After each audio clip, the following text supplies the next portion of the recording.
તારક ચિહ્ન હિન્દુ ધર્મનું સૌથી શક્તિશાળી યંત્ર એટલે શ્રી યંત્ર. હિન્દુ ધર્મનું સૌથી શક્તિશાળી અને સૌથી પવિત્ર યંત્ર શ્રી યંત્ર છે. શ્રી યંત્રમાં શક્તિ તરીકે શ્રી લલિતા મહાત્રિપુરાસુંદરી તેમજ 1,45,00,000 યોગિનીનો વાસ રહેલો છે. શ્રી યંત્રની રચના બ્રહ્માંડના માસ્ટર પ્લાન ઉપર આધારિત રચના છે. શ્રી યંત્રના દર્શન, ધ્યાન કે પૂજન દ્વારા શરીરને સંચાલિત કરતા 5 તત્વો સંતુલિત થાય છે.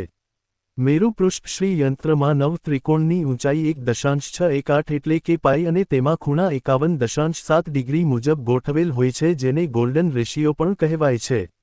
શ્રી યંત્રના દર્શન માત્રથી મગજમાં આલ્ફા તેમજ થીટા તરંગો વધે છે અને બીટા તરંગ સંતુલિત થવા લાગે છે.